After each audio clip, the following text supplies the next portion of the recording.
All right. Well, good afternoon, everyone. I would first like to acknowledge that the University of Wisconsin-Madison occupies ancestral Ho-Chunk land, a place their nation has called Day Job since time immemorial.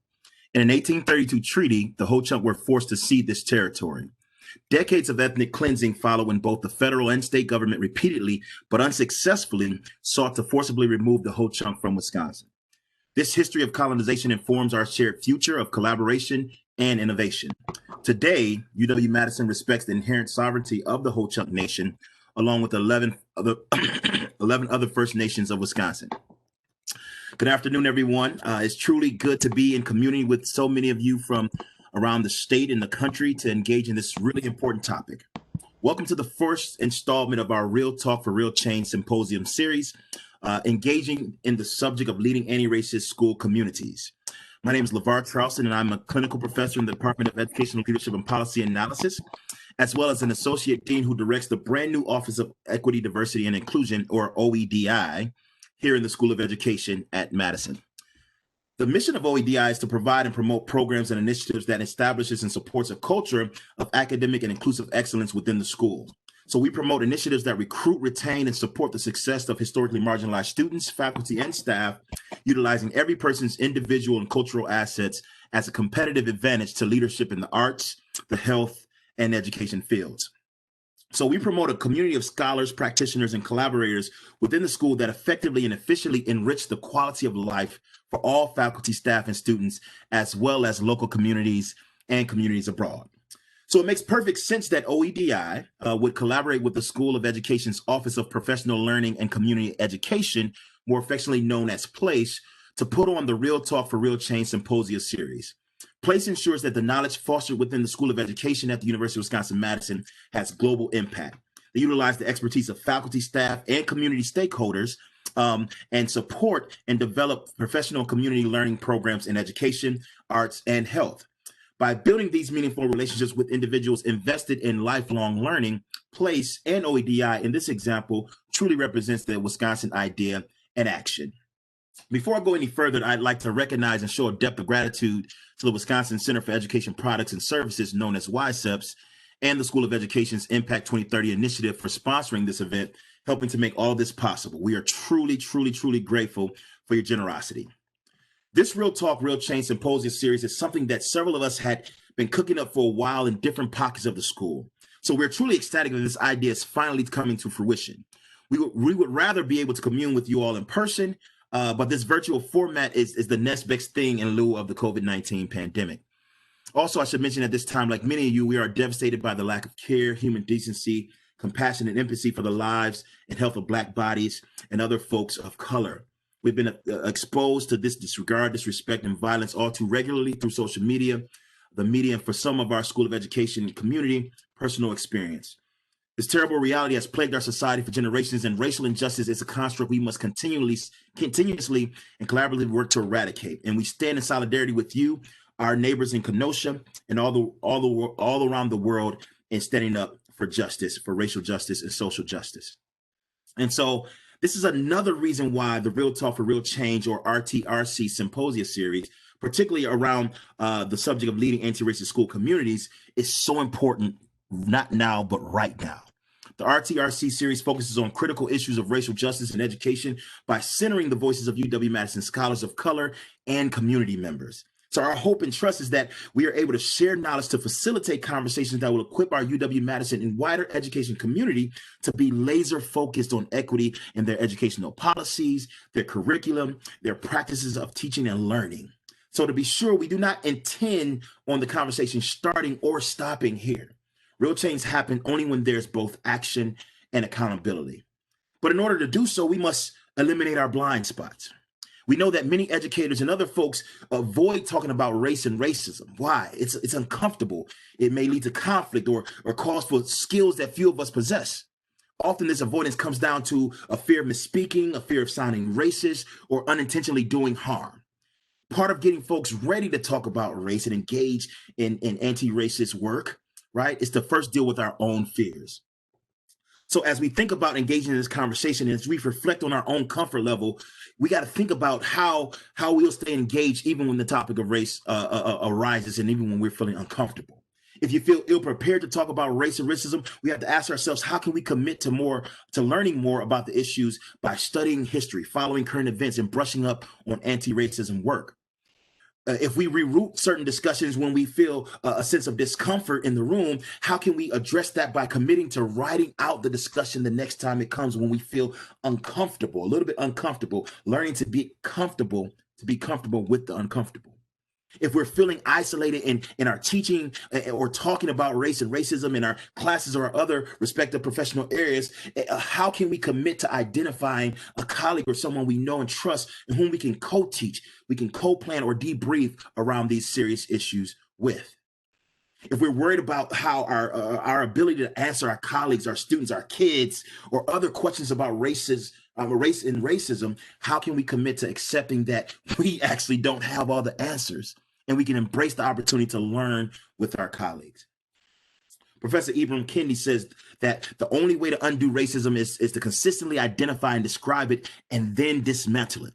And that is the essence of anti-racism, right? The action that must follow both emotional and intellectual awareness of racism. So we'll dive much more into this with campus and community experts on today that we'll learn about in a second, to uncover what anti-racist leadership really means and how we can get to the place of enacting anti-racist leadership in our working and learning environments. At this time, I'd like to introduce the coordinating committee, my colleagues at the place office that I talked about earlier, who have been working diligently and collaboratively to make this all happen. First, Dr. Uriel Lashley, sorry. Dr. Lashley is the Director of Arts in the Office of Professional Learning and Community Education, PLACE, at the School of Education. Dr. Lashley is a developmental psychologist interested in self-efficacy and social emotional learning in arts, academic, and integrated environments, as well as the founder director of Drum Power, which teaches social emotional learning through music. Then our co-facilitator, who will be working mostly behind the scenes on today, Dr. Rich Halverson. Dr. Halverson is the Associate Dean for Innovation, Outreach, and Partnerships and Professor of Educational Leadership and Policy Analysis within the School of Education at UW-Madison. His research aims to bring the research methods and practices of learning sciences to the world of educational leadership and interactive media. Dr. Halverson is the founder of Comprehensive Assessment of Leadership for Learning Project and was a co-founder and director of the Games Learning Society Research Center. He's a former high school teacher and an administrator. And finally, our facilitator for today, and the voice that you will hear after I finish speaking, Dr. Lisa Barker. Dr. Barker is the education director for PLACE, Professional Learning Community Education, which I've mentioned a few times here, where she translates UW-Madison's educational research into professional and community learning opportunities. She received her PhD in curriculum and teacher education from Stanford University, was a teacher educator at Stanford, SUNY New Paltz, and Towson University, and began her career as an English reading and drama teacher at James Lake High School in San Jose, California. So there's much more I can say about my colleagues as we've been working diligently to put this event on, but I'll leave it there for now. The next voice you will hear will be of our facilitator of today's symposium, Dr. Lisa Barker. Dr. Barker. Thank you, Dr. Charleston, for that welcome and introduction. My task is to orient everyone to today's agenda, as well as the central questions that are the anchor to today's event, and then I have the pleasure of introducing our panelists. So in the next slide, you'll see an agenda of all the different moving parts of our time together. Right now, we're in number 2 of the agenda, and next you're going to hear the panelists for about 50 minutes respond to a set of questions that I'll tell you about in a moment. Then we're going to have a Q&A. That Q&A is going to come directly from your questions, which at any time during any part of the event, we'd love it if you could put in the chat. I know this is a large event, but your questions are gifts to the community, and we really appreciate hearing where the heat is for you. We also have space in numbers 5 through 7 to offer some closing thoughts, both from the panelist and our host, Dr. Charleston. And then we've prepared a survey that we love your feedback from as we close out from WebEx today. In the next slide are some central or essential questions. We've asked our panelists to think about these 2 questions as a way to come together around the same set of inquiry. So number 1 is, what does anti-racist leadership mean to you? And then also, what do we need to do to get there, to keep both exploration, and action at the center of our work together today. So next I wanted to introduce all of our panelists at once, and then they'll be taking turns responding to these questions. First, you'll be hearing from Principal Tony Duga. Tony is Black and Mexican and raised in Louisiana. He has been a teacher in school. The next tool we'll talk about here is the Do It Help Desk. So you've probably already Tony has been a teacher and school administrator for 25 years in Louisiana, Washington, D.C., Boston, Massachusetts, and Wisconsin. He believes that children are capable of doing amazing things and that we must find a way to authentically hear and uplift their voices.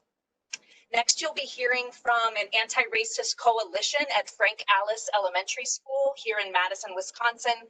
Representing that larger team are three folks. First, you'll be hearing from Dr. Nicole Louis. Nicole is a third-generation Chinese American raised in California. She has worked in K-12 schools in San Francisco, Chicago, El Paso, and Madison as a teacher, instructional coach, and researcher. Her work focuses on partnering with other educators to dismantle hierarchies in mathematics education, especially racial hierarchies. Also with the coalition at Alice Elementary is Farah Johnson. Farah is an African-American female parent with students in grades 2 through 8. Kamara Stovall is a teacher at Frank Alice Elementary School. Kamara is an African-American male elementary school teacher. He has enjoyed teaching pre-K through 3rd grade and 5th grade special ed over the last couple decades. Being a social justice advocate in his building, the school district, and community has become his life's work. Finally, our panelist, Dr. A.J. Welton. She is just joining us here in the UW faculty, and we are thrilled to have her. A.J. Welton is a Black academic and first-generation college graduate, and her mother recently completed her associate degree in science with the goal of continuing on at a 4-year institution for her BS. Proud daughter. AJ's research explores how school leaders, administrators, as well as student and community leaders dialogue about and address race and racism in their school communities. So with that, I'd like to turn it over to Principal Tony Duga to respond to the central questions in ways that make sense to him and his expertise. Awesome. Hello, everybody. Good afternoon. It's good to be with all of you. I want to start by thanking UW and ALPA and this organization for letting me be part of this. I'm proud because I worked a lot and hard over the years to be in a position where I can actually share something. So I'm grateful. I just want to share a little bit about my background because that plays such an important role in who I am and the way that I think about leadership and who I am as an anti-racist teacher. I'm more than just a leader. I'm an anti-racist teacher at heart. As Lisa said, I'm Black and Mexican, raised in Lafayette, Louisiana, where I think I had an amazing childhood. But with that, I experienced joy, care, pride, but also the underbelly of outwardly racist spaces. Southern Louisiana, like many places across this country, across this world, is a very unique place. It made me feel love, but it also was a place that I had to overcome a lot as a biracial child. It shaped me. It helped me think about how I make judgment. It hurt, but again, there were also other things that created, I think, joy for me while I was there. I graduated from Southern University, the largest and most amazing historically Black college in the country. Go Southern University. In Louisiana is going through a hurricane right now, so shout out to all my people out there holding it down during this tough time. After graduating, I did teach in Baton Rouge, Louisiana, Louisiana history, American history, and language arts. I moved to Washington, D.C., and I think that's actually, I'll come back to that, but that's where one of the first places where after leaving as a young adult Louisiana, I really had a chance to really start to shape what this idea of anti-racist work looked like. From there, I moved to Boston, and here I am all these years later, came to graduate school here at UW. My wife happens to be from Madison. I was a principal of an elementary school, and now I've been the principal of O'Keefe Middle School here in Madison for the past 7 years. When I was a young teacher and administrator, I think one of the most amazing things for me was having the chance to work at the Maya Angelou Charter School. And I think for me, I want to sort of pick apart, that's sort of where my journey as an anti-racist educator started. The Maya Angelou evolved from the See Forever Foundation. And what was interesting is that James Foreman Jr., the son of James Foreman Sr., one of the leaders of the SNCC, Student Nonviolent Coordinating Committee, was actually the godson of Dr. Maya Angelou. And she would come every year. She would come every year to one of our events, and every year I'd ask her the same question. In which she'd come, I'd say, Maya, like, I'd call her Dr. Angela. I said, Dr. Angela, when do you know you've arrived? Like, when do you know you've arrived with the ability to give us profoundly amazing knowledge and just a way of thinking about the world? And she'd always say the same thing: Tony, you fool. In this very Maya Angelou voice, you ask me the same damn question every year. And I tell you, you never arrive, right? You never arrive. And life is about evolving, you know? And if you ever stop evolving, then your life is actually over. And that made me realize a couple of things as I think about framing anti-racist work. If we really care about something and we're passionate, you never stop learning. And we never truly arrive.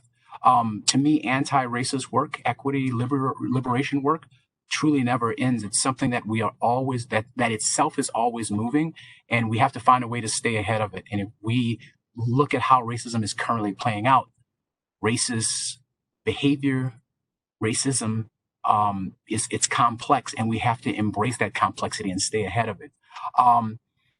We have to remember that just 20 or 30 years ago, the space to actually talk about this is not as open as it was. That we stand on the shoulders of people who fought for liberation for years, but to be in this space right now, to have an open dialogue and take risks to talk about it is profound. So I'm really excited to be able to be part of this. So that as a foundation, when I think about my work in the schools, I want to do some framing, right? I think schools that experience success for Brown and Black students and what you consider are anti-racist have a couple of things in common. I think they call out the mission to be committed to equity and race work. They create a culture focused on relationships and belonging.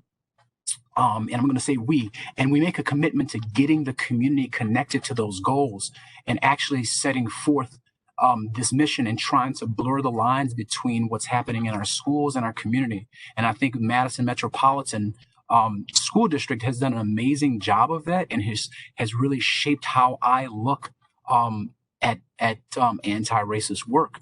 In addition to that, it's about relationships, right? It's about going for broke. It's about standing up to resistance, whether it's big or small, and doing what's right for the people, and especially our children.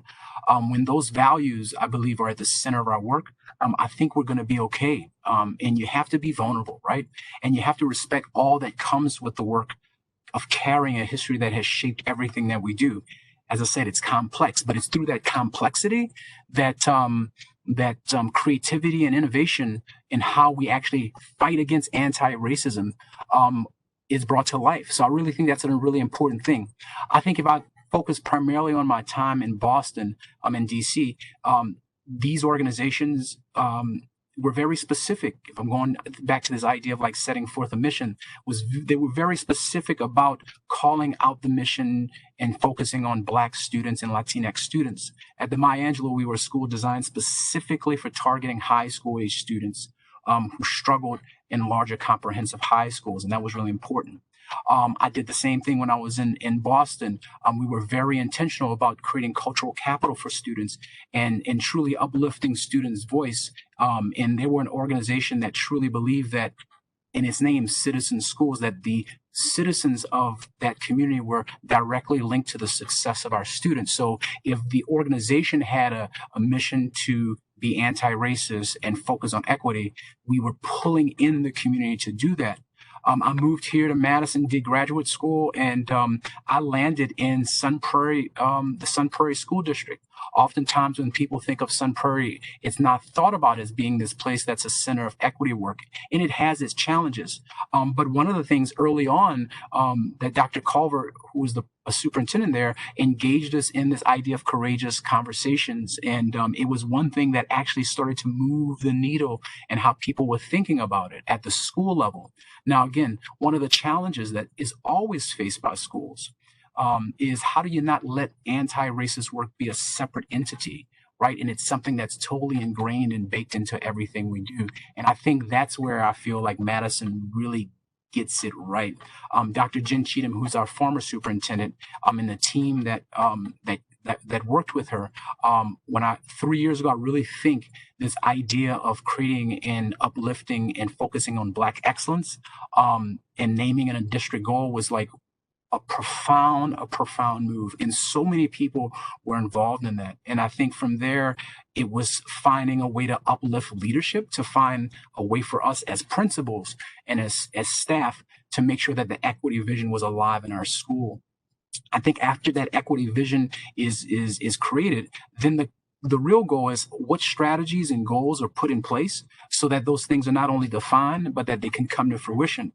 And I think some of the most important things for us at my school, and I'm going to talk specifically about my school within the context of our district, is that we spend extensive time learning about biases, the science of it, and as well as how it plays out in microaggressions, while simultaneously studying Black history, both locally and nationally. And I think that was really, really important. And over the course of what I'm going to say 5 years, I think our district is engaged in research and literature aimed at growing our staff's awareness, as well as providing specific examples of ways of thinking, actions, and just ways of being. One of the most important things that has happened in the Madison Metropolitan School District is that we have a family and community engagement team. And our family and community engagement team, from the onset of trying to establish Black excellence so that it moves beyond just being a tagline or a motto, is that that family and community engagement team really were inviting families in so that we can actually hear the voices of our Black and brown families, so that we can share their stories and let them give us specific feedback. I think that's one of the things that often is missing when we do anti-racist work. One, we need to define what that is for some people, right? It's very difficult when people can't put their hands on it. We know we're living it. So that means humanizing this experience as an anti-racist school district, humanizing it as an anti-racist leader, humanizing it for our staff, and also humanizing it for the students. I would say, in addition to that, one of the most notable things is that we looked at Zaretta Hammond's work around culturally responsive teaching in the brain, and how do you develop learning partnerships with children. I mean, true learning partnerships that allow you to understand and build trust with students so that they can give you feedback, and so that you can authentically change the practices that you do. We also looked at Bettina Love's work, wanting to do more than survive, and really looking at how we move from just being people that are aware and we're aware that racism is happening, and moving beyond this idea of allies and moving into this phase and space of being co-conspirators, right? Really taking action to bring about change. And there are other things. And I think one of the most recent pieces that we looked at as a district was White Fragility by D'Angelo. I think that's been a very profound piece of literature that's helped white people, right, get comfortable being uncomfortable. I think that's one of the most important things that we've done as a district, is to just push. Oftentimes in a place like Madison, and probably other cities around the country, Madison in specific, it's a place with a whole bunch of liberal white folks who think they get it, and they do get it, and they're woke. But sometimes when it gets really uncomfortable, people shut down. So how do you, as a staff, and mostly white staff, how do you engage in these conversations that are so profound for our students and actually go through that change? And I think for us, these were some foundational things that were in place to really go at addressing the racism in our district. I think one key element that I did in my school is when we looked at this idea of, it was interesting, we looked at redlining in the city of Madison, and just the historical context of what redlining did. And I think for us as a school, that was so profound. Again, this idea of humanizing the story of racism, because it is a story, right? If we look at the book Stamped from the Beginning, we can look at instances throughout history where racism took a hold and changed the plight, and it continues to have a profound impact on who we are today. So we've been really intentional about how we think about all the systems, right? All the structures in our schools, how we place students in classes, who we place our students with. We've been intentional about the content our students are introduced to. We're committed to increasing the number of students in advanced math classes, and other advanced classes. And I think some of the most important things is making sure that our classroom teachers are anchoring their content in rich Black history, brown histories, and truly trying to avoid the single narrative. And I think giving kids the language, I think one of the most profound things that we've done is how do we give kids the language to talk about it without giving them all the responsibility, but uplifting their voice. That's a really important thing. I believe the key to sustained progress in any situation is to make sure we uplift student voices. And that's something that we continue to do as we go into a world right now where we're actually doing virtual education. I've been telling my staff that we can't look at this at this situation as this unprecedented, horrific situation. It is in a lot of ways, but we also are looking at it as an awakening, right? A rejuvenation of how we can actually do public school and ask questions. What if we really take this time to close gaps in a way that we really weren't able to in the past? What if we take opportunities right now to differentiate in a way that we haven't? And if that is the case, if we're asking ourselves those questions, how do we take that fantasy of what we want school to be and think about the specific next steps to do that? And I think if you couple joy, relationships with this sort of idea that we actually want to interrogate our curriculum and really think about what are the spaces going to feel like? Do students really feel like they belong? I think we have a really good chance of ensuring that that we do this work right for our students, especially right now. And it is an uphill battle. Mistakes are going to be made. Some families and community members may not feel good when you see this model or this vision of Black excellence, but it's about our children. And we know historically that our children have struggled for so long, Black boys and girls. We actually have to do something about it. We can't stay idle. This may also put staff in uncomfortable positions, but I think the staff here in Madison Metropolitan and my school specific, they're ready to embrace that challenge. And we've been very, very intentional. And we also have to remember that it takes time.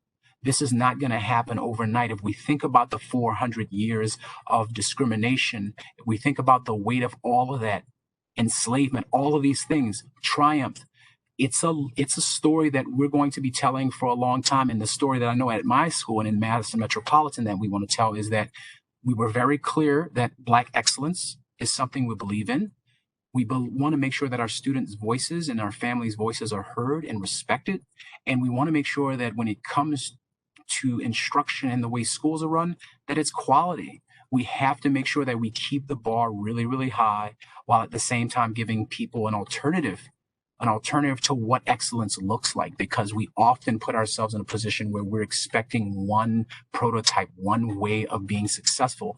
And that's not just the case. And that's what Black joy is. That's what Black excellence is. It's really saying that there are other ways of being in reality, and Black joy is a beautiful joy. So we have to be really mindful of that. So that's just my approach as a leader in trying to guide all that. And so I hope that makes sense to you guys out there. And hope I get a chance to answer some questions as we go through this process. Thank you so much, Principal Duga. That was lovely. And you've gotten a couple questions in the chat that we can circle back to in our Q&A. Thanks so much to those of you who've offered questions. We're going to hand it over to the Antiracist Coalition at Frank Alice Elementary. They'll be speaking for approximately 20 minutes about their responses to those central questions. Yeah, so I want to start by thanking everybody for being here and thanking Tony for going first. I really loved hearing from you, and I think a lot of what we have to say echoes some of the themes that you brought up. I want to start with this idea that we never arrive, that working for anti-racist schools in a society that is still racist is an infinitely complex process, and we encounter many kinds of resistance in our institutions, in our communities, and even in ourselves. So we really need each other. None of us can do this work alone and expect to be successful. So we're going to talk about the partnership between Alice Elementary School and a team of us here at UW. If I start naming names, I'll take the whole 20 minutes. So I'm going to go ahead and pass it to Karma Stovall to give us some history, some long history, and some more proximal history of the partnership. Karma, are you ready?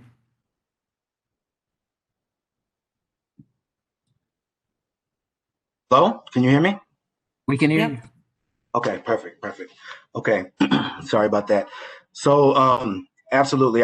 My mother being an historian, I always have to add some history to almost everything that I do. So, the late great Congressman John Lewis said, "When you see something that is not right, not fair, not just, you have to speak up.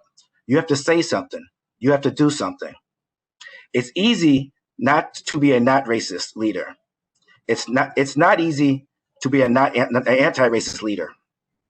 It takes ambition, strength, courage, stamina, an assortment of different adjectives I haven't mentioned to be an anti-racist leader." Julian Waygrass, derived from Ripples of Hope, says, "Leadership means taking responsibility for what matters to you." So I ask, what matters to you? Ella Baker once said, "In order to see where you are going, we not only must remember where we have been, but we must understand where we have been." So when I listened to Bettina Love at the beginning of last year, she was talking about some of those 400 years of receipts. So I went through, so I have a timeline of some receipts that she was referring to that I wanted to share with you. 1779, Thomas Jefferson proposed a 2-track educational system with different tracks, in his words, for the laboring and the learned. Scholarships would allow a very few of the laboring class to advance, Jefferson says, by raking a few geniuses from the rubbish. 1830s, most southern states have laws forbidding teaching people in slavery to read. Even so, around 5% became literate at great personal risk. 1864, Congress makes it illegal for Native Americans to be taught in their native languages. Native children as young as 4 years old are taken from their parents and sent to Bureau of Indian Affairs, off-reservation boarding schools whose goals, as one BIA official put it, is to kill the Indian to save the man. 1865 through 1877, the Reconstruction Era. African Americans mobilized to bring public education to the South for the first time. After the Civil War, and with the legal end of slavery, African Americans in the South made alliances with white Republicans to push for many political changes, including, for the first time, rewriting state constitutions to guarantee free public education. In practice, white children benefited more than black children. 1950, half of black professionals were teachers. 1954, Brown versus the Board of Education of Topeka. The Supreme Court unanimously agrees that segregated schools are inherently unequal and must be abolished. More than half of black teachers were fired when black students were sent to integrate white schools and be taught by predominantly white teachers. Almost 65 years later, in 2020, schools, especially in the rural North and Deep South, are segregated as ever before. 2012, black students score the lowest of any racial ethnic group on the ACT and SAT. December 2015, Supreme Court Justice Scalia said, "There are those who contend that it does not benefit African Americans to get them into the University of Texas where they do not do well, as opposed to have them go to a less advanced school, a less slower track school where they do well. Most of the black scientists in the country don't come from schools like the University of Texas. They come from lesser schools where they don't feel they're being pushed ahead in classes that are too fast for them." So then we fast forward to the fall of 2008, and this is the perfect hear something, say something, do something story. And this is how the connection or the coalition formed with Alice and UW. So there was a third year practicum student, and third year, to give you guys a little insight on the third year practicum students, they make their own lesson plans, and we push them to do more and more in the classroom. So this young man wanted to teach a Black Lives Matters lesson. And after he taught the lesson, the teacher was so flabbergasted that she refused to work with him anymore. Like she would not continue to work with him. It was a shame. And I don't remember if I got an email from him or Kat, but one of the two emailed me and asked me if I was able to intervene. Could I do something? So I graciously let him into my classroom, of course, and he taught his Black Lives Matters. Because I made it a point to insist that he taught that lesson amongst the other ones. So he did that, which was a great, wonderful lesson. So I really didn't understand where the teacher was coming from. He went on to teach other lessons, and he was a very, very inspirational, inspiring teacher with my time with him. I think it worked out really well for him. I think he might even have a teaching job right now, I'm hoping. So then that next spring, unfortunately, one of my students called me the N-word, and most of the other Black professionals in the building were also targeted by the child with the N-word and other types of slurs. So it was almost like a traumatizing, stigmatizing event on the building, right? And I thought about, like, who can I call? Who do I know that would be able to best advise us in this situation? And I thought about the curriculum and instruction department at UW, right? Because UW is one of the best educational schools in the country, and I realized this. So if I kind of try to seek some advice from their curriculum and instruction department, I think that we could help further the staff and loop the students around with it. So we created a relationship that spring, and we have been at it ever since. We meeting after meeting and coalition and summers, we go to Carl's house and enjoy it. It's a great time, and we're all talking about anti-racist leadership to help make Alice community a better, thriving community. So that kind of a short story about how the connection came. I don't know, and I'll chime in a little bit later. I think Nicole or Farah has something to say next.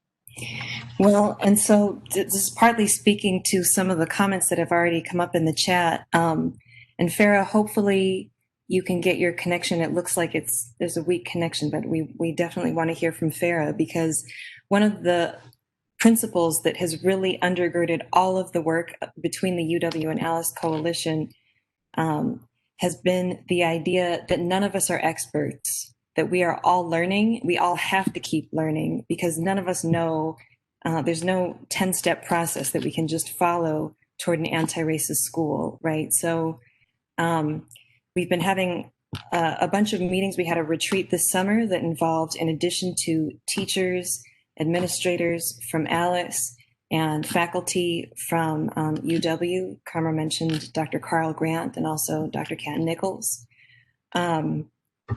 as well as my colleagues Mariana Pacheco and Lena Berland. We've also had parents at those retreats, and we're continuing to try and include more and more voices in this anti-racist work. So our plan moving forward is to try to get critical participatory action research teams going, where members of the school community identify areas of inquiry that we need to work on together, that we need to investigate and learn about together to move toward an anti-racist school where all of the students experience that radical belonging. And our goal is that parents will be compensated for joining those teams as well, because parents' voices are so powerful, and that students will also be central in generating the knowledge that those teams create. So, Farah, are you there? Yes. Able to hear me?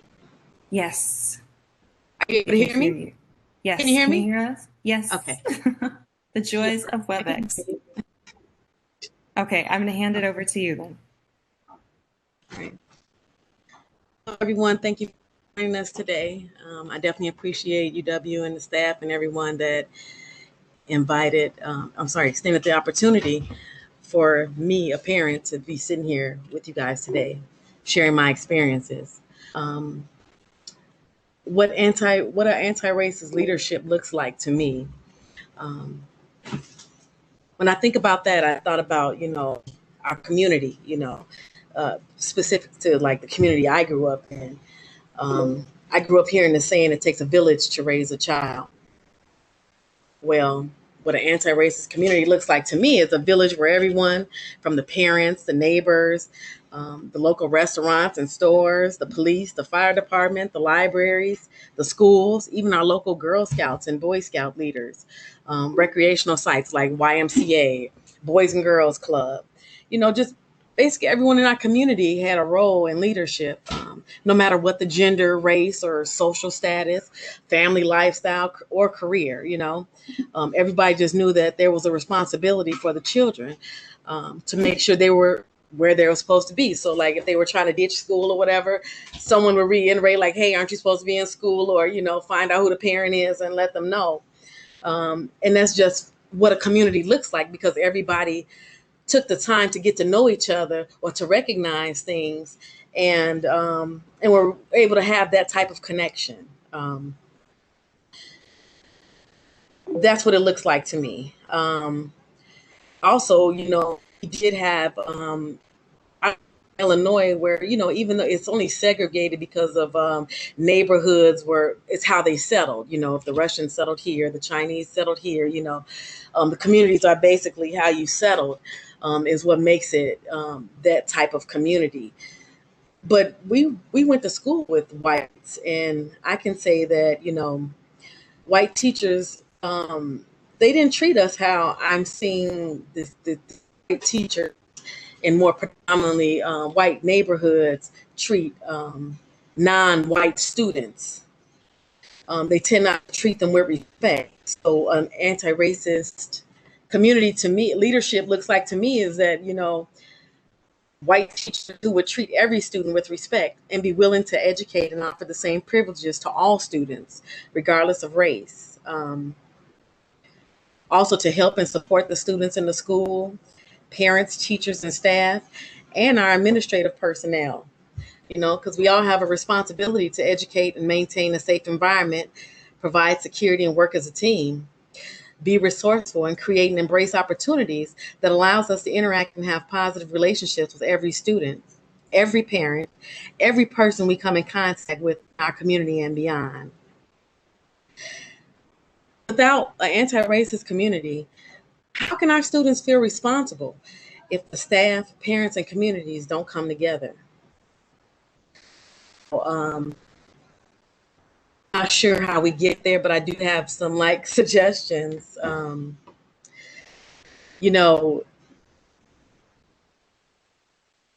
of the issues is communication, amongst the community. Meaning, when I say the community, I mean the student to the parent to the teacher to the administration to the whoever reaches out to the rest of the community, that brings that circle back to us.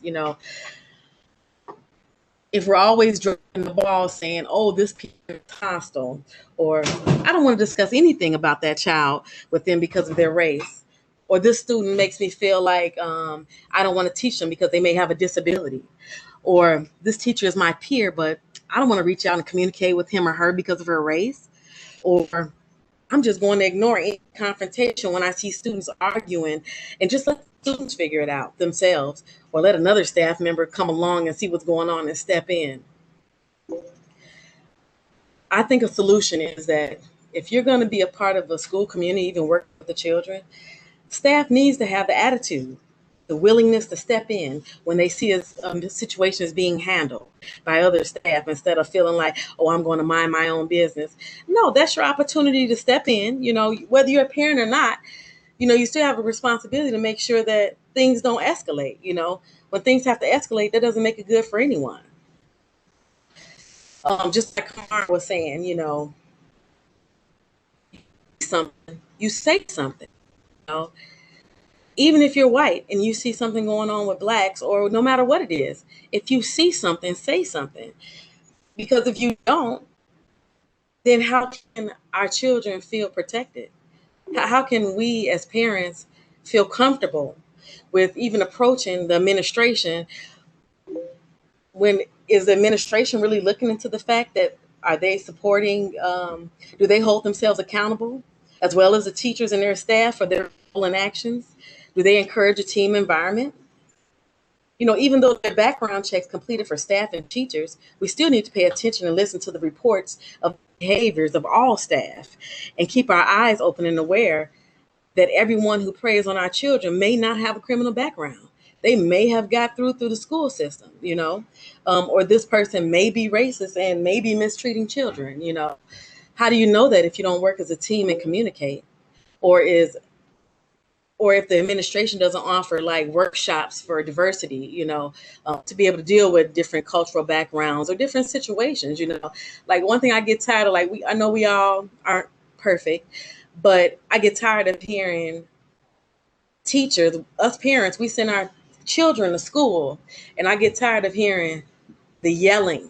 You're yelling way across the room, you're yelling way across the school to another student, to whether you're reprimanding them or whatever. The parents' job is kind of to be the discipline, and discipline isn't like, it's not always a bad thing.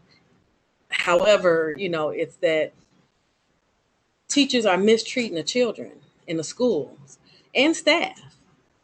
And then they go home and then they don't see school as a place they want to be. I know for me as a parent, I'm responsible for being involved in my children's education. I meet with their teachers. I communicate with staff, the teachers. I want to know about my children's progress. Let's discuss their weaknesses and strengths. If there are any programs of interest that may be available and may help them, if there's homework, to be done, I'm there to help them. Not all parents are like that, but at the same day, we want to get to be like that, because we do have a responsibility in what we send our kids. Our biggest investments to school to learn, so they can be able to withhold the future and we're paving the way for them so they can pave the way for the next generation, So how do we get there? It's a lot that goes into that, especially Yes. we need a leadership. We need a management leadership. Administrative leadership that will be able to look at all the different aspects of what the community looks like. That's all Absolutely. I have to say for right. Thank you, Farah. And I think that has really been one of our themes as a coalition, has been how do we open up these channels of communication? Oop. What's going on? Am I muting myself by accident? I can hear you. If we're not talking to each other, then we can't be working together for our kids. Kamra, did you have a couple points you wanted to add before our time runs out here? Yes, please. Can you hear me? Go for it. Yes. All right. So a snapshot of where we are right now. In our inner cities across the country, the minority is literally now the majority. Okay.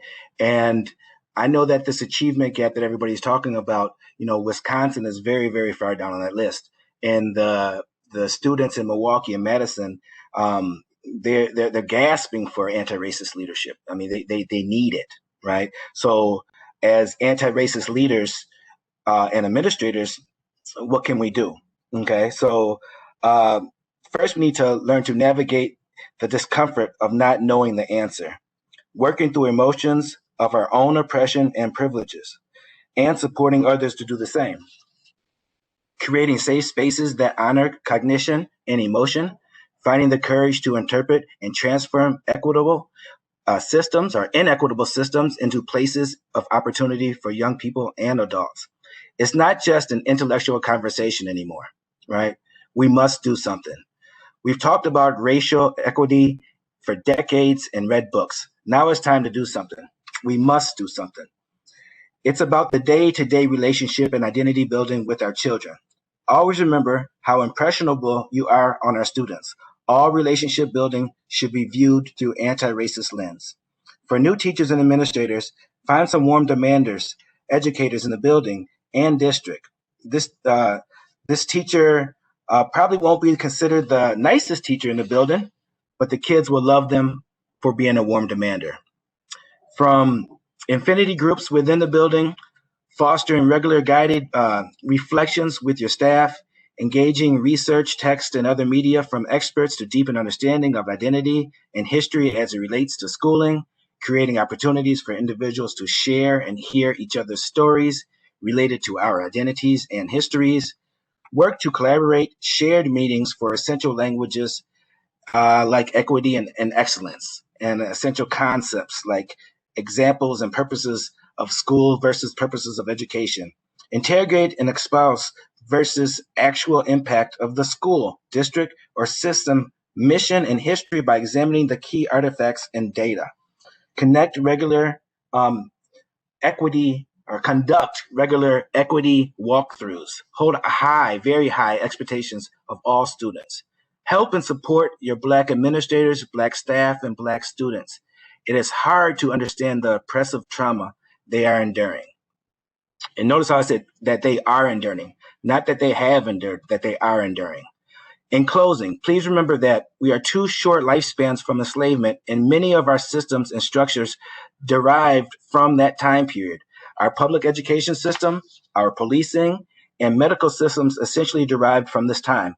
A system can make you or break you, and we are the educational system that makes or breaks our students. Like the late, great Congressman John Lewis said, if you see something, say something, do something. Do you want to be a no racist leader, which is a racist leader in disguise, or do you want to be an anti-racist leader? Thank you.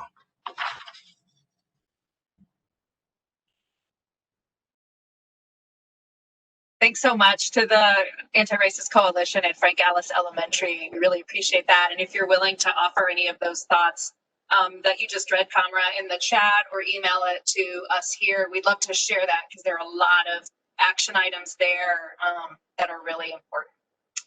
Dr. Welton, it's your turn. Thank you. You know,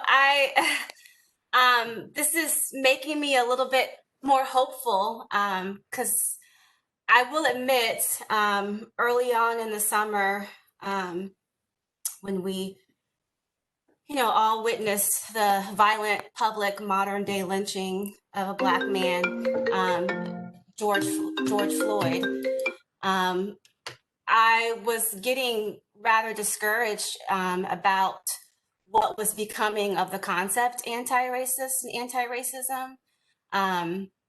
As someone who does research on anti-racist educational leadership and anti-racist practice and teaches classes to school administrators and really truly believes in the concept of anti-racism and anti-racism as a project, as an ongoing project. Early on this summer, I was really getting discouraged because after the start of the protest, and it just seems like there was a lot of people who were newly awakened to issues of race and racism, and my heart was heavy and I was feeling exhausted. Like, these things have been, as the panelists have already explained, these issues have been with us for 400 years or more. And especially folks of color, leaders of color, we've been grappling with these issues on the daily. So my heart was very heavy when all of a sudden I saw anti-racism suddenly becoming like a buzzword. And I was worried that, similar to the concept of equity and social justice, that it was also going to get whitened. And there was going to become a whitening of anti-racism in education. There was all of a sudden, like, anti-racist was being attached to everything, like the anti-racist book list. And immediately, the White Fragility book was on the top, like, bestseller list. join this anti-racist book club, this anti-racist organization, anti-racist this, anti-racist that. And so I was really deeply concerned that the concept of anti-racism was getting co-opted and was becoming a buzzword and was being used for capitalistic gains, actually. And so it's really good to hear some concrete examples of what anti-racism looks like, that it's a daily effort, that it's an ongoing journey. And I really do believe that anti-racism is a systemic project. It's not just something that we do, a lot of times when I do workshops with school leaders, they ask me, tell me what to do, give me a package program. What am I doing wrong? How can I do this right? But it's not an add water stir, as Dr. Louis mentioned. It's not something that can be add water stir. Each community has its own context, has its own racial history that it needs to reckon with, has its own racial learning that it needs to do.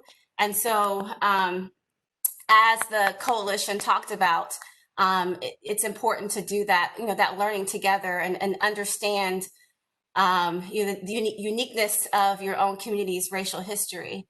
So it was just, it's been hopeful to me to hear, to start off with some very strong examples of what anti-racism looks like in practice, because like I said, I've been truly concerned that this concept is going to be a buzzword, that it's going to get co-opted.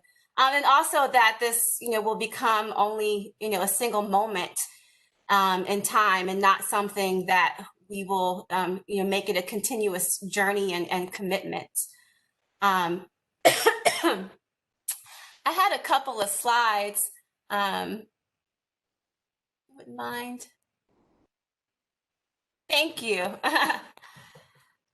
So as I said before, I primarily teach, for the last, 11 years or so, I've taught classes to people who are preparing to be school administrators, principals, superintendents, and by the nature of the fact that I have taught primarily at predominantly white institutions, most of my students in my classes are white, which is something that we need to do and correct in the field of educational leadership as well. And so as a black academic, I have written pretty extensively about how white school leaders are addressing issues of racism, how they're approaching anti-racism, et cetera. So as the panelists already said before, anti-racism is not it's not a statement that a president posts. It's not a single workshop. It's not a single book club. It is an ongoing, everyday, hard work, journey, and project. And I remember recently someone interviewed me for an article.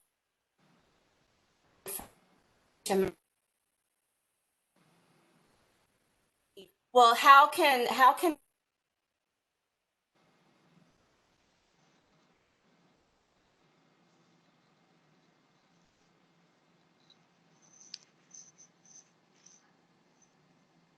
AJ, we lost audio.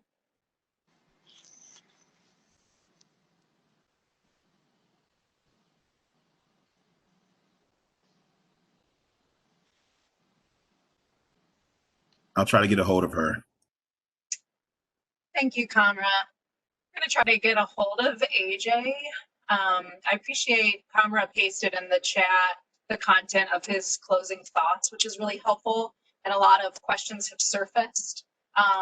Thank you, Rebecca, for putting an article in the chat that is a direct response to a question about unpacking a bit more about what warm demander pedagogies are. That article is helpful in terms of orienting. is white. Oh. So Dr. Welton, can you hear us?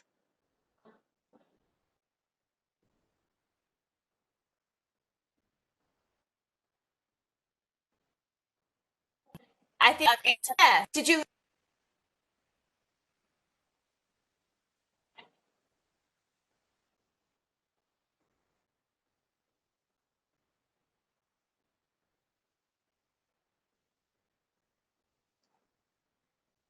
So it's not gonna, oh,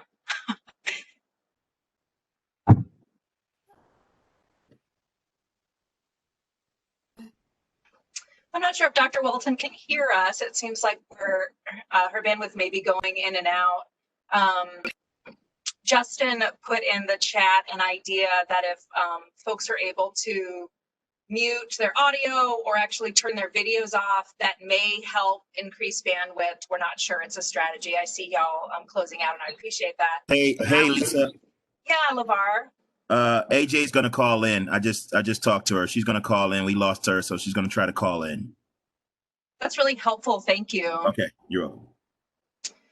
I'm gonna move to a question. Let me turn my video on so you can see me.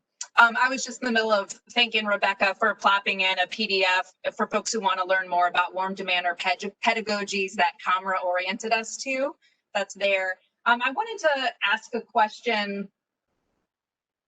One of the questions that surfaced sort of across the chat is, it was one of Melissa's questions, and it sort of surfaced as a thread too across several of our panelists. And that's wondering about advice or experiences at including the community. So one of the things that is a core value of the Frank Alice Anti-Racist Coalition, and something that all schools aspire to, is bringing in all stakeholders that are in the children's lives. What sort of concrete advice or experiences do our panelists have at doing that?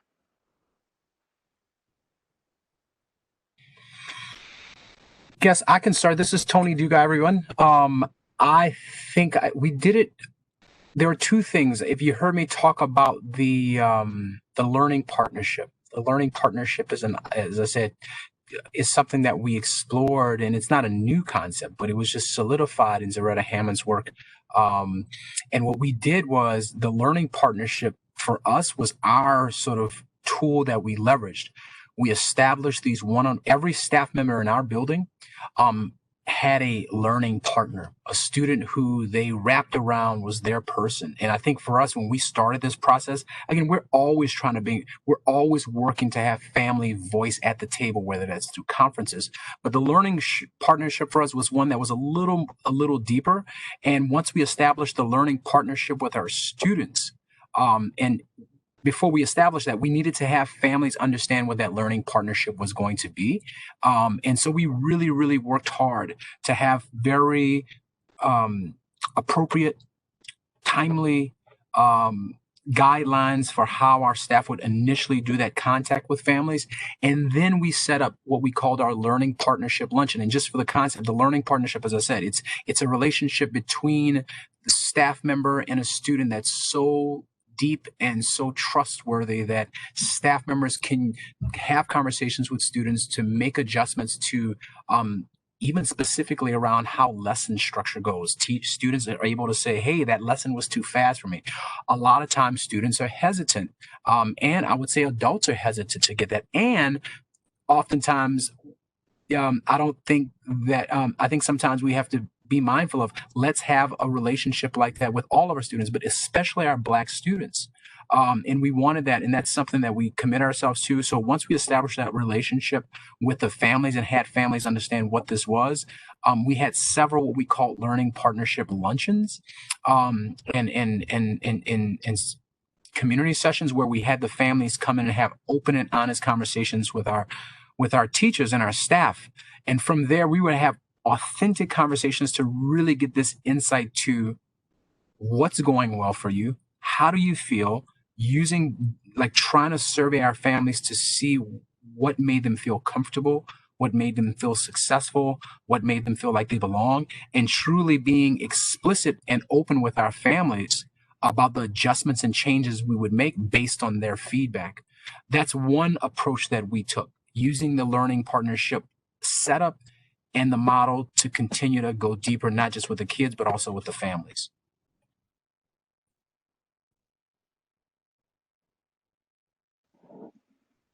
Thank you, Tony. We appreciate that idea of forming learning partnerships and structuring luncheons around that. I also heard Nicole mention the importance of compensating families for participating in partnerships. And I wanted to ask Nicole or others, were there other ways that you've found were successful in bringing in multiple stakeholders, including and especially folks outside of the schools, to be a part of those partnerships?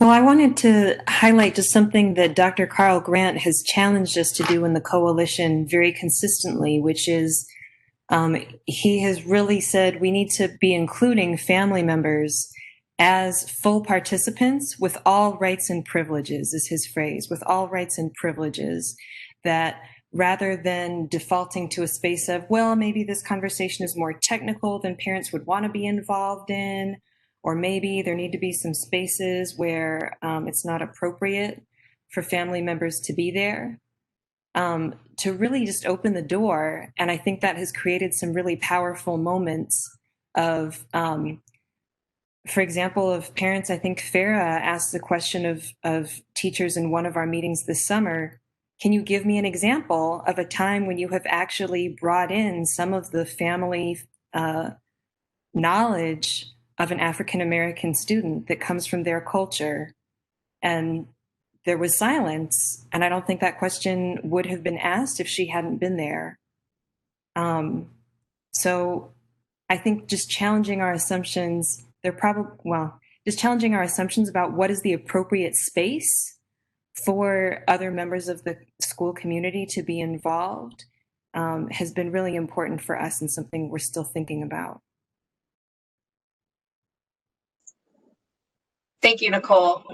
Dr. Carl Grant, I don't want to put you on the spot, but I did find your name here in the participant list, and I know you're a big part of the Anti-Racist Coalition at Alice Elementary. So I invite you here to say hello, or at any time. I want to just make the space for you to come on in. I also want to check with Dr. Welton to see if she's back and has the audio video she needs.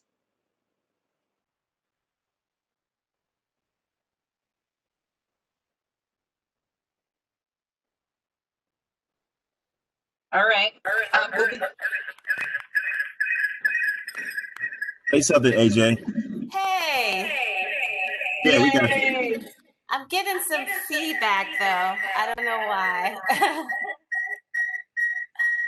Do you have headphones you can put in, AJ? Sometimes that helps me when I get that. WebEx is not my friend today.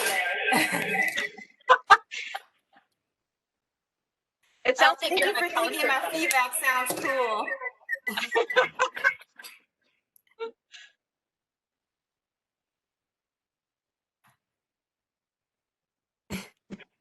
While we're working on that, I would also love to have Kamra share some of the work that you've done to make connections with families and really bring them into the classroom. If you wouldn't mind speaking on that, Kamra. It's really powerful. So in the past,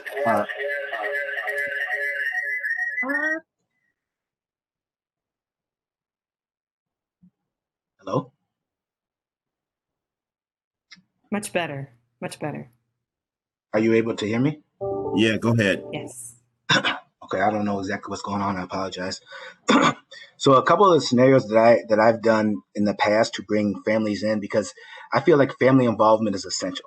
First of all, without the presence of the family, it's hard to reach the whole child, right? As Farah was saying, it takes a community to raise a child. Well, it takes the family in order to educate a child to the way that they need. You need the family participation. So you need to do whatever it is to try to bring them in. In some circumstances, that's a little bit harder. Then it's easier said than done. But you have to talk to your parents and see and find out what they do well. What do they enjoy in life? What do they do for their job and employment? You know, how do they get by? And then in the worst case scenario, you can factor into some of those things, right? So at one of my other schools, there was this Russian family, and she did the hot stone massage. So she came in and she talked about how like the heat holds in the rocks, and how different rocks hold different heat, and how they do different rocks are better for different parts of your body. And she went in. I was amazed with types of things and the knowledge that I learned myself. And I just love learning. That's why I got into education, right? And so she did this wonderful presentation, and I was easily able to parallel that with my science that I was doing with rocks and stuff like that. I had another family that came in and did a presentation about Puerto Rico, and so I got a chance to parallel, that in Puerto Rico, and how it has to do with the United States, and all of the history about that. The parent got a chance to shine in front of their child. Right.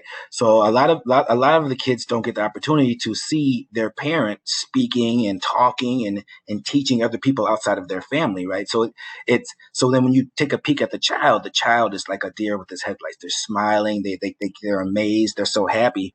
And their parent is there. And that whole vision of the child increases with that whole time. And it just takes them throughout the year.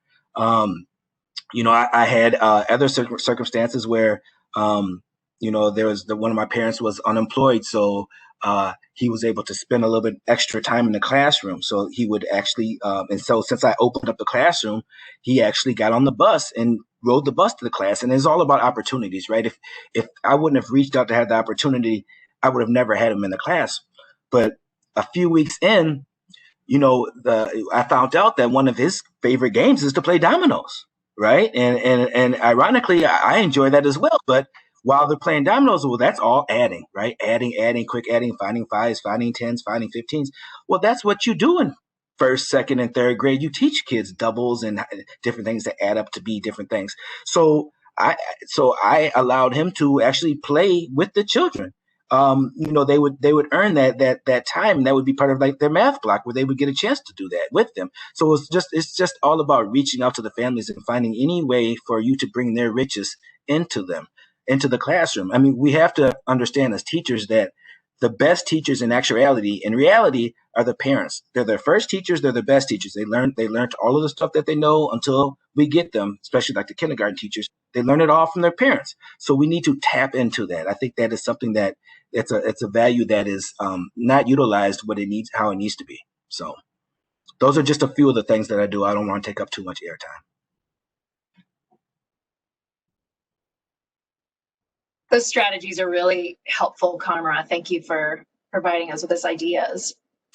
Dr. Welton, are you back with us?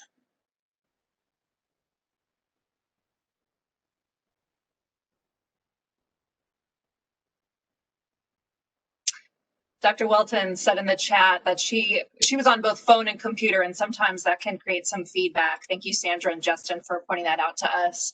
So I think AJ is going to be calling in from the phone and logging out a video. If you can hear us, AJ, just give us a shout when you're ready and back at it.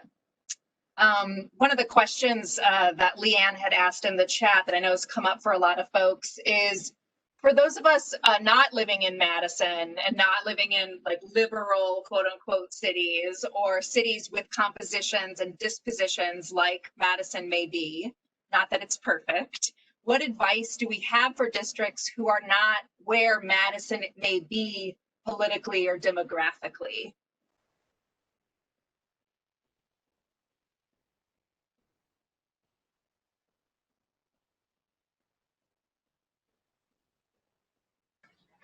I might lean on Tony and Nicole to take that, because y'all are coming from California and Louisiana and all kinds of places. Hey, that's interesting. I was going to jump in here.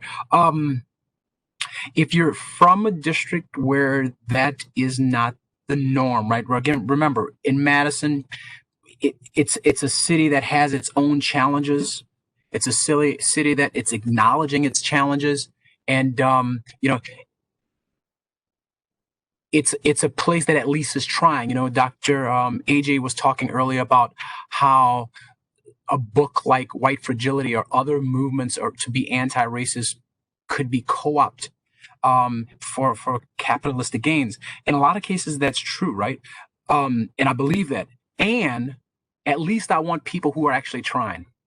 I'd rather be with people who are actually openly trying to address the issues that are at hand. There are a lot of places in small, like places where that's not the case. In the places where it's a challenge, I just think that whatever institution, whatever school, whatever leader, whatever district, they're going to have to find a spark and be courageous and go for broke. It is difficult. And that's what I said. The challenge that everybody has at some point in their life when they're trying to address racism is that what are you willing to risk? What are you willing to risk to do the right thing? And that's a very difficult thing. What are you willing to sacrifice to do what's right? You know, when John Lewis talks about doing what is it called? Getting into good trouble. That's a very powerful statement. But also wonder, if you're doing the right thing, if you're fighting for equity, how can that be trouble? You're going to get in trouble for it, but it shouldn't be that you're fighting for equity and getting in trouble. It is the right thing to do. When I first became the principal in Prairie, my first year, the inauguration for Obama, I was so excited. And I mean, I feel so passionate. I was so excited. The only Black administrator, the only Black staff member in the building, and I was ready to show that video of the inauguration. I got hate emails. I got calls. I got threats. And it's the only time in my life where I ever folded, and it's the last time in my life I will ever go back and I did not show the video to all the kids. I was new to this district, I was new to the state, and I had to make a political choice, unfortunately. And I didn't have guidance, and somebody said that earlier, I think Nicole, it is hard to be a brown principal. It's hard to be an abolitionist educator in a space where you might be the only person. But if you stand there and don't do anything, then we will continue to recycle the same problem we have now. I will never make that mistake again to not do what's best for children and all of those kids. Now, I had an amazing impact on that school district and that school and those children. They remember me today. But man, I let them win. I let racism win that day. And I think for whoever's listening to this, you're in a district, you gotta go for broke. You gotta do it. And you're gonna risk something. We're all risking something. You just have to do it. This is a movement, right? Regardless, during the civil rights movement, whether it was the movement for the desegregation movement, whether it was the movement to move from isolation to inclusive practices with special ed. It takes time, but at some point, you got to stand up and do what's right. And I think I would say this. I am grateful that I'm in a city like Madison doing this fight, even though there's still people who are resistant. They're those quiet resistors that are in the shadows, and you're working hard and you know they're there, but I have a whole lot more people that are willing to fight with me. So I'm giving you two things here. One, go for broke and know that there's going to be risk, and you just got to go with it.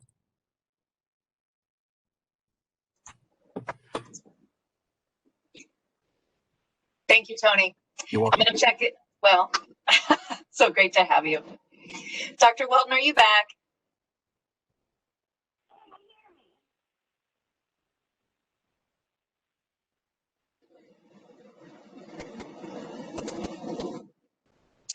Well, Dr.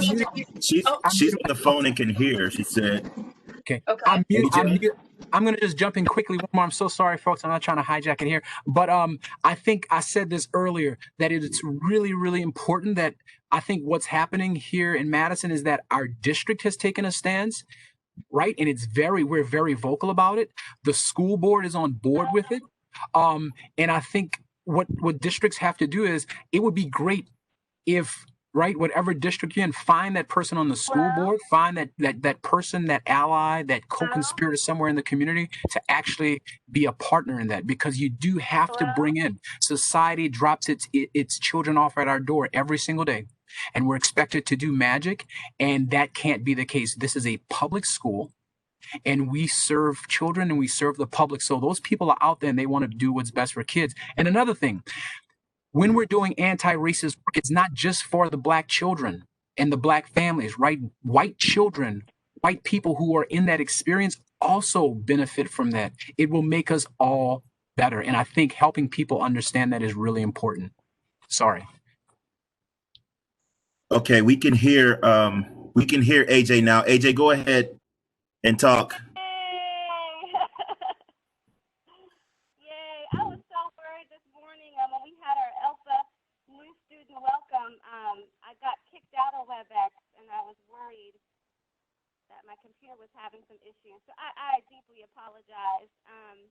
But Tony shared a story about where, at one point early on in his career, you said, Tony, that you capitulated, right? You capitulated to the pressure and the politics of it all. And I think that's what I wanted to point out is that's why it's important to also talk about whiteness and understand whiteness with anti-racism. We all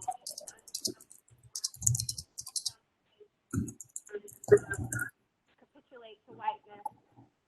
We need to understand how whiteness operates and how it's designed to keep us from making progress towards anti-racism.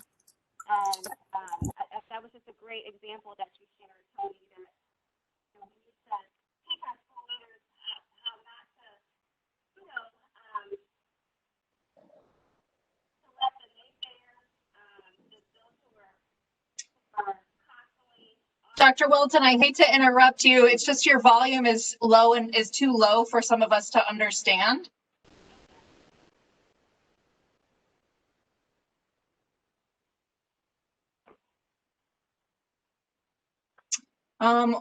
One of the things we can keep trying is if anyone still needs to mute their audio or video, sometimes that does help. Dr. Welton, can you hear us? Yeah, I can hear you. Perfect. You sound really good. Okay.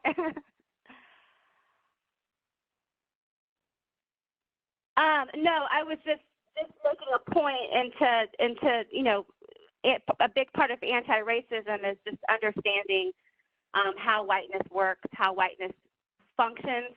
So when it happens, when you get resistance, when you get pushback, when you get naysayers, as I think what Tony was describing, what happened to him early on in his career, that you're prepared for it and you don't capitulate to it and you don't let it paralyze you and you keep on doing the work.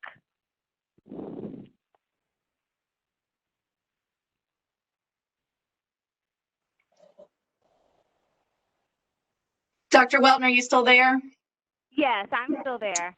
I'm still. Yeah, I know you're being. Oh, really? Because we still have your slides and we can put them up for you. We did some of the Q&A while we were troubleshooting your tech issues, so I don't want you to feel like you're rushing just to be kind to keeping with our time. We still have more time for you if you'd like it. I feel like everyone has really, reiterated, what I have in those slides and what I had to say in terms of, really from a framework, and I hate to say it, academy's perspective, what anti-racism is, that, it's that everyday work, it's that systemic work, it's not piecemeal. It is willingness to reckon with whiteness and be honest about whiteness and white supremacy, and be willing to confront whiteness and white supremacy, and not just white people, but also people of color. There are ways in which we can try to adhere and feel like we have to fall in line with the status quo in whiteness as well. And then also just keeping in mind, like I said before, I teach, mostly in leadership preparation programs, and historically, school leadership has been a white norm space, a predominantly white space, and so I think school leadership and the field of school leadership as well needs to be held accountable. We've come a long way. Probably 20 years ago, we weren't even really talking about equity or social justice, and we're using very managerial types of frameworks and approaches to school leadership. But we still have a lot of work to do. In most leadership prep programs, topics of equity and social justice are just relegated to a single class. and not necessarily comprehensive throughout a preparation program, and not the centerpiece of a preparation program. And if our future leaders are going to do the great work that that the panelists that came before me and talked about the work that they're doing, we need to adequately prepare them to do that work as well. And so I think we need to be reflective about how we're preparing school leaders. You know, what types of content are we using to prepare school leaders? What are we doing? What are we doing in their internship experiences? How are we coaching them to help them be prepared to address race and racism and the racial politics that they're definitely going to face in their school communities? So that's something I'm trying to do in my own work. Just think through ways in which we can provide tools and call out leadership preparation programs, for not necessarily being anti-racist centered and focused.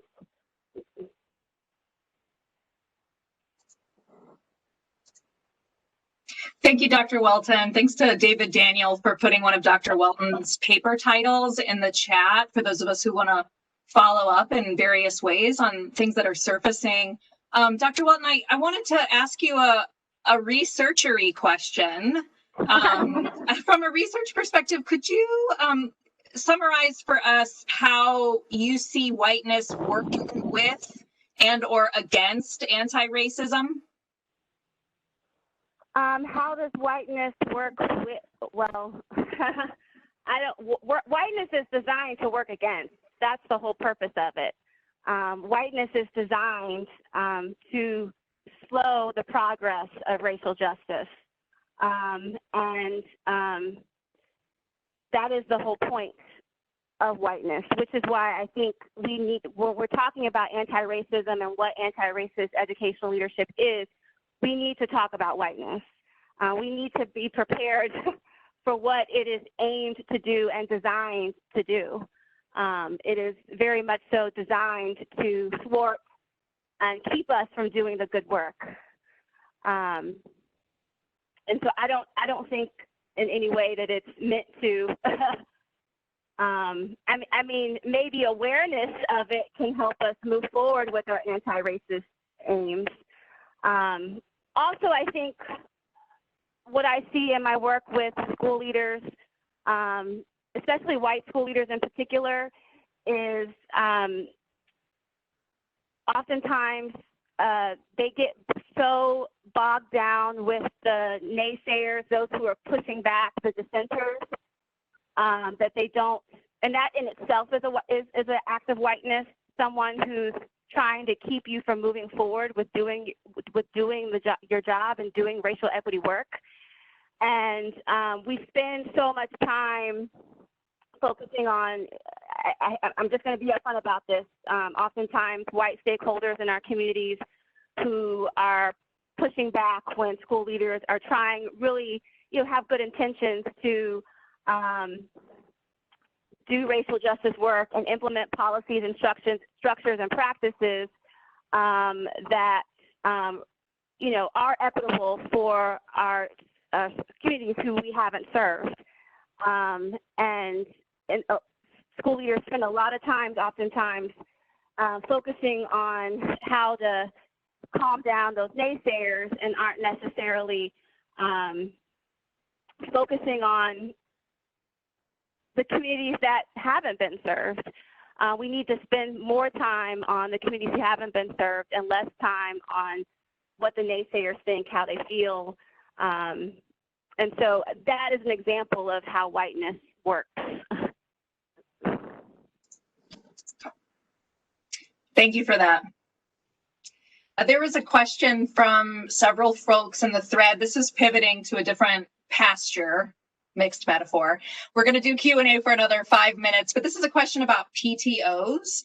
I know that I think almost everyone, if not everyone on the panel is a parent, but this question is about what roles can parent-teacher organizations play and how might we approach anti-racist goals within those kinds of organizations?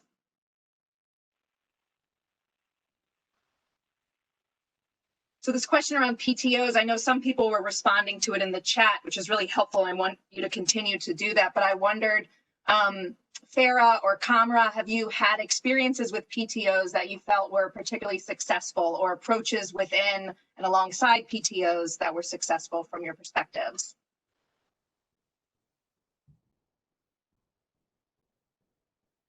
Can you hear me?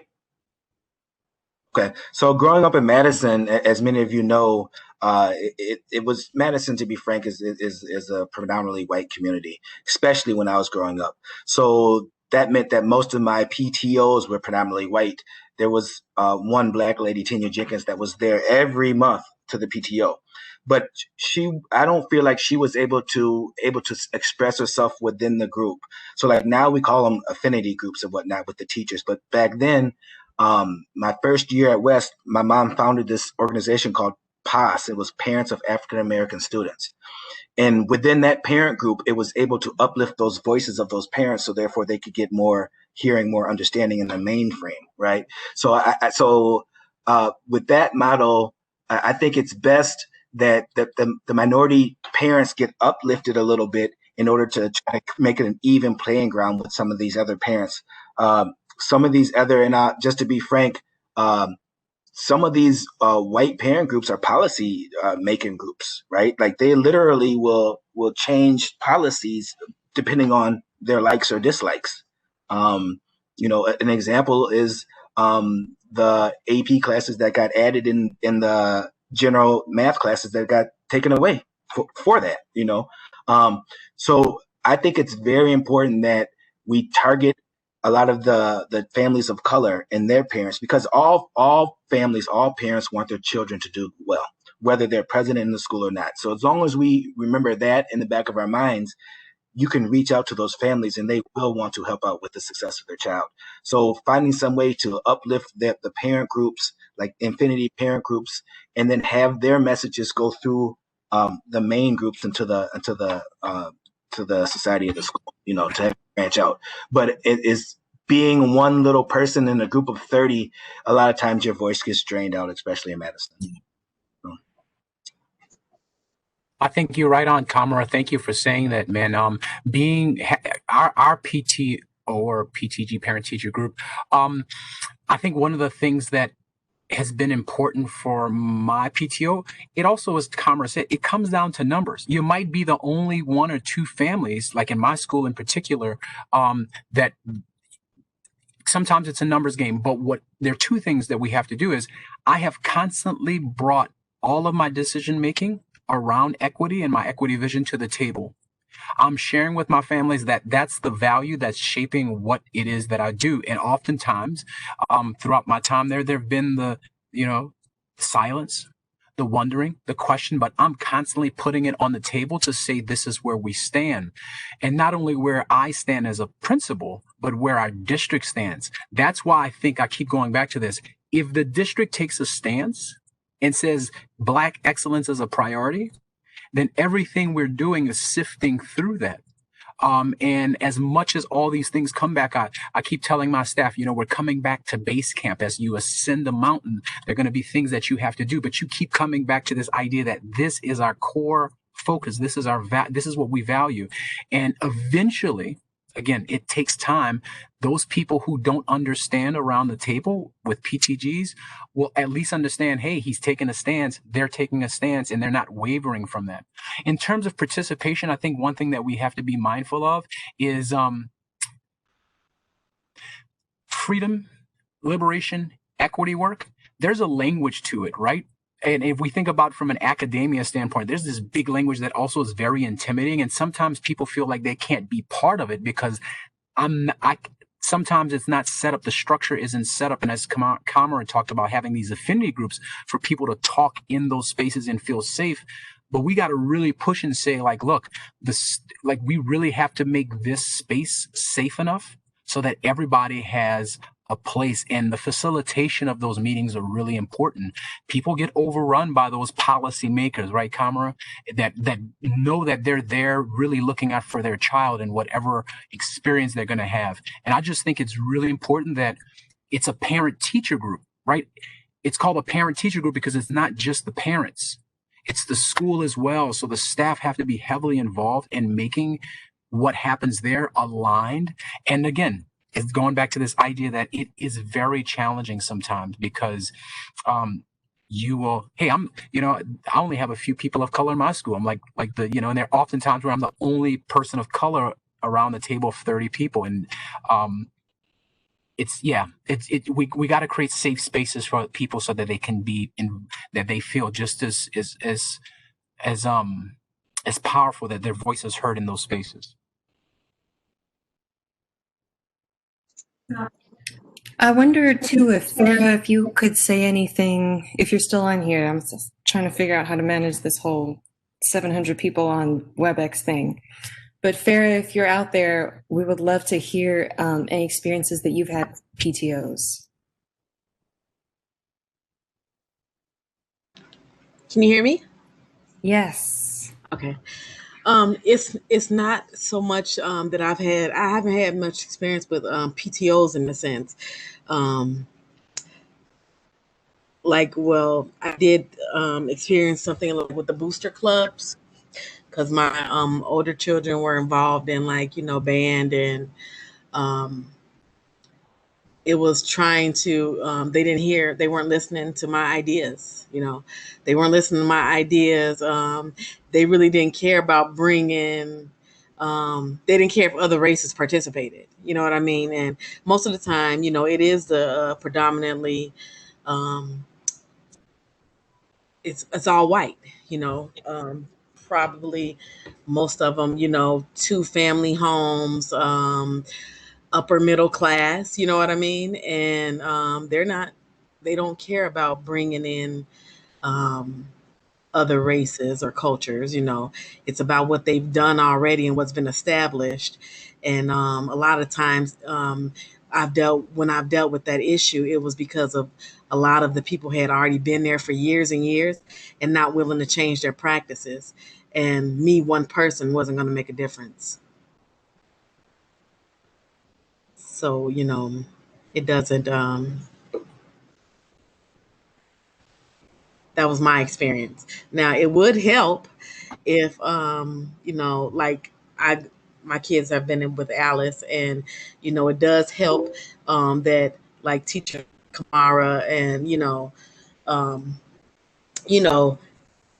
have these activities for the kids, like going to play basketball, going to play football,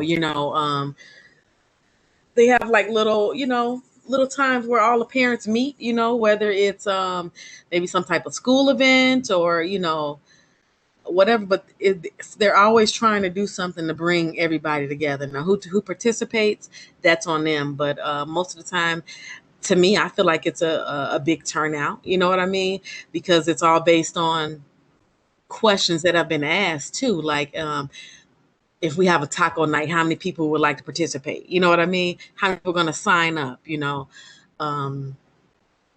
I just think at the end of the day, it just takes a willingness for people to say, you know what, forget white privilege, forget all of that, and just say, hey, let's stand as people, because everybody deserves a chance.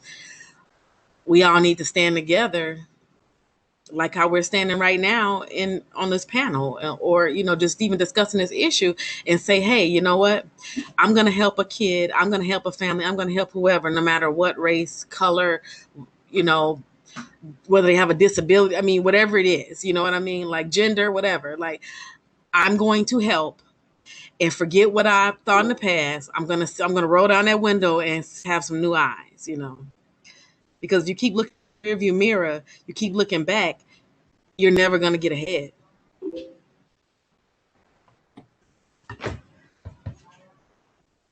Thank you, Farah.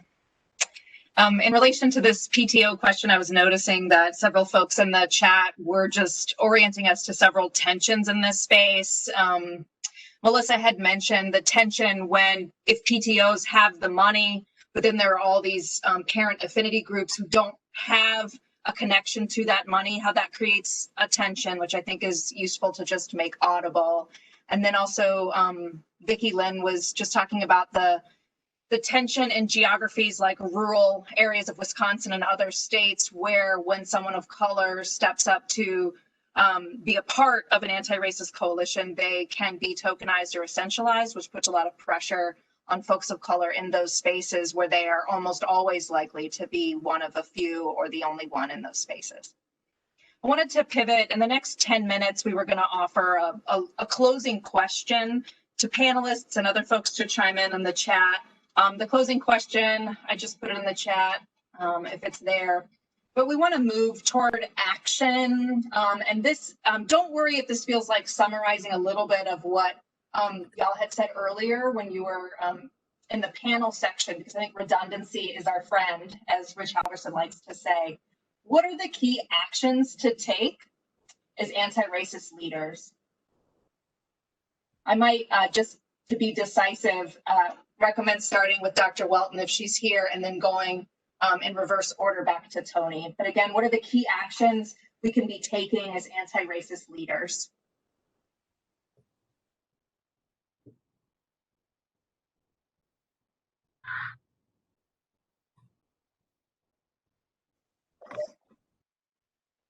Dr. Welton, are you with us?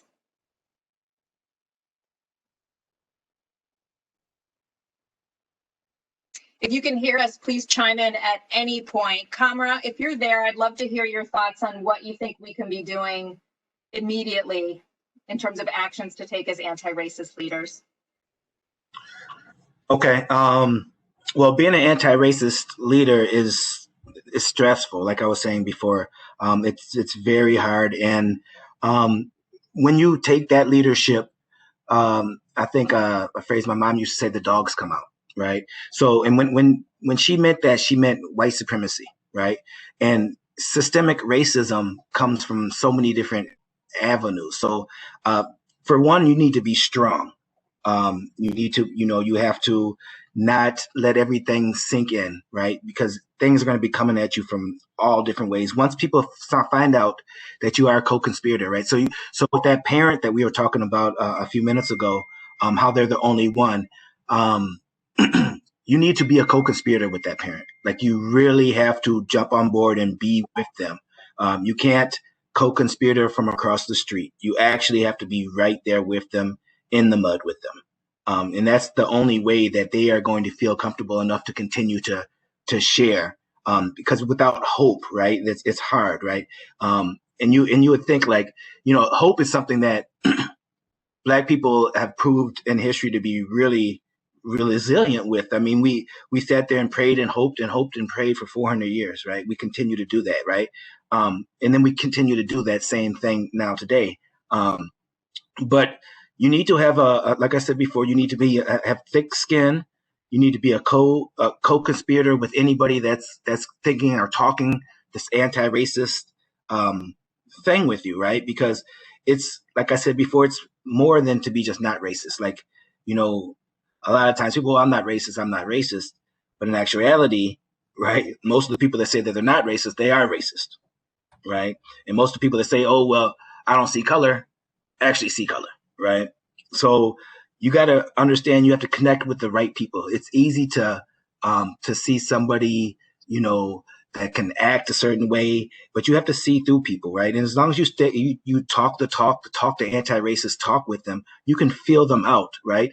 And some people you can ride along with, but some people you need to try to bring along the journey with you, right? Everybody is not on the same page with this journey, right? But if you are a true co-conspirator, you're able to uplift others, and you're also able to educate yourself with that. So I think, the educating of yourself, surrounding yourself with others, preparing for systemic racism, knowing that it's coming for you, right? Because one way, in order to keep white supremacy on top, right, you have to have somebody held down, right? So fight against that. Speak out against that.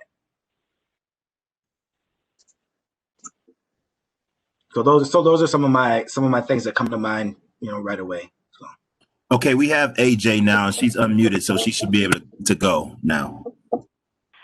Hi, can everyone hear me? Yeah. Yes. I just want to echo some of the points that were just made. Given, on a different note, given that we're in two pandemics,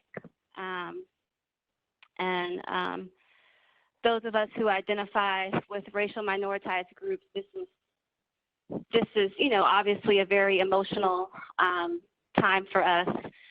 And so it is an anti-racist action. It is an anti-racist leadership action, in my opinion, to also care for yourself, to look after yourself, to look after your communities, especially because, you know, in these spaces, and especially predominantly white spaces, our existence is resistance. Just us being in the space is a form of resistance. There's a mural, one of the Black Lives Matter murals down on State Street. I got to check out the murals from the protest that says our existence is resistance. So because our existence in these spaces is very much so a form of resistance, in this time of two pandemics and as we start the academic year, just please, you know, it is a form of anti-racist action to take care of yourself, look after yourself. I know myself, I'm trying to practice some form of Black woman joy every day.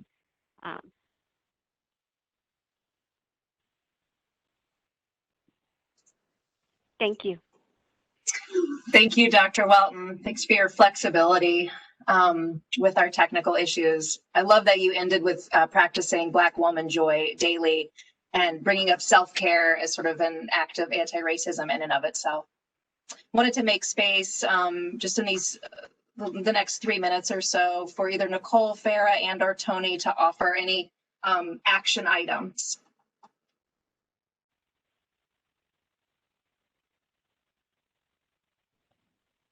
Okay, I'll go. All right. Yeah, Dr. Welton took my piece, man. But I guess I was right. Redundancy is our friend. I do think that I'm sorry. Hey, that's why you're so smart, and you know. I think she's right. Taking care of ourselves right now, it's really important. There's a guy here in the city of Madison by the name of Howard Hayes, just an amazing youth activist and worker, and he's been quoted on saying, you know, it's okay not to be okay right now. It's real. It's real, and we're all soaking it all up and trying to find our way and sift through all the ugliness. But also, I would say this, all the beautiful things that are happening. I think it's amazing, Dr. Dr. Welton, you talked about walking up on State Street. That's been one of my most emotional times this year, is we're actually seeing the youth, the children, the young people involved in their artistry and protesting and doing that work. And so I think that's really important. There's a lot of creativity, and there's a renaissance, right, at this time coming out of this. So I think that's really important. And my second piece is lean into other people. I talked about this when I first started, right? Anti-racist work is about humanizing. There's stories to be told. There's stories that need to be developed. And I think some of the most profound things that have happened to me recently are white people who have said, Tony, I see you post these things. What do I do? And it's an interesting dynamic that we have right now. If someone isn't posting something on Facebook or any social media medium, does that mean they're being silent? Maybe they're just not using it, right? So the question is, what are ways that people can actually bring about change when they're digging into who they are? And it really comes down to this idea of humanizing. I've had many people who have just said, hey, what's the book that I should read, right? And that's people who weren't willing to read a specific book or have the conversation. And what it's doing is it's giving people the courage and the language to actually talk about it. I think there are a lot of times where people won't talk about things because they just don't have the language to put forth a conversation about how they want to go through the process of humility, the process of being vulnerable, and then the process of how do I then make change to actually have an influence. So it's a very human experience of leaning in and making sure that we're connecting with people, because that one person that we may have a conversation with may have an influence on 200 or 300 other people, and that conversation may be the link to change. So lean in to other humans. I love that. I want to echo that because I think we're living with so many tensions where there's no, AJ, I'm going to borrow that, what is that phrase of something, add water stir. I'm going to borrow that because there's no add water stirs here. So there's some things on social media that I've seen that say, like, reach out to your Black friends if you're not a Black person and check in, see how they're doing. And other things I've said, leave your Black friends alone. They're tired of hearing from you, right? And it's the same way, I think, in thinking about education in schools, there's the voices saying we have to make sure that education is especially rigorous right now so that inequities don't grow. And then you have the other voices saying, well, all this press for academic acceleration, is that going to come at the cost of the social emotional needs that our students who are the most vulnerable right now have? And I don't think there are any easy answers to any of these things. So just staying open to those tensions and talking about them, and being vulnerable and not feeling like we have to have the definitive answer. Because there's going to be different perspectives and all of these things have to get balanced. We can't just go like pick one direction and go all the way in that direction. That's not the time that we're living in. So I think that's really where I'm at, is just living with tensions and continuing to seek out other perspectives and being okay with the uncertainty, not okay in the sense of like being complacent, but not letting all the anxiety or the naysaying drive where I'm at. So with that, maybe I'll give the last word to Farah.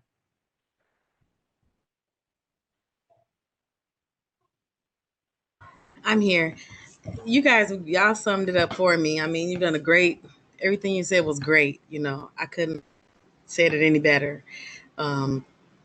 Just doing what we're doing right now, just talking about it, having that discussion, and keep having it, until change comes about. I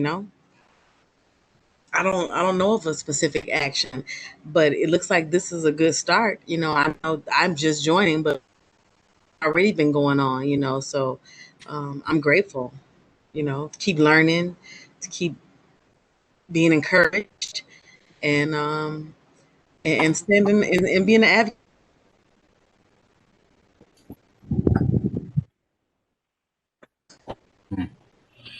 So thank you, everyone.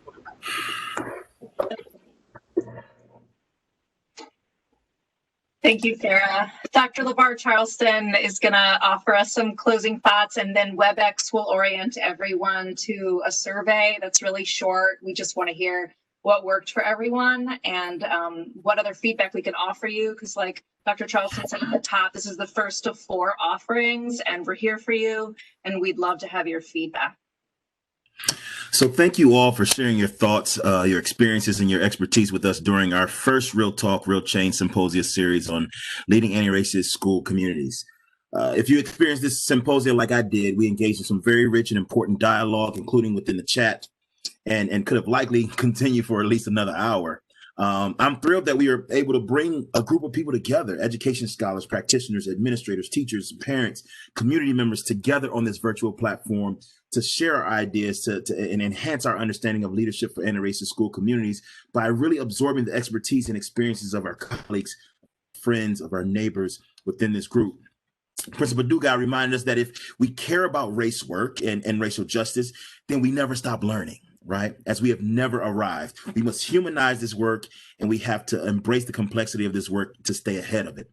Professor Louis reminded us that none of us can do this work alone and expect to be successful, right? As partnership is key. And there are no easy answers, right? Stolas, he just said this, right? So we have to stay open to the tensions we're experiencing, and we cannot just pick one direction and go full speed ahead. We have to live with these tensions and continue to seek out other perspectives.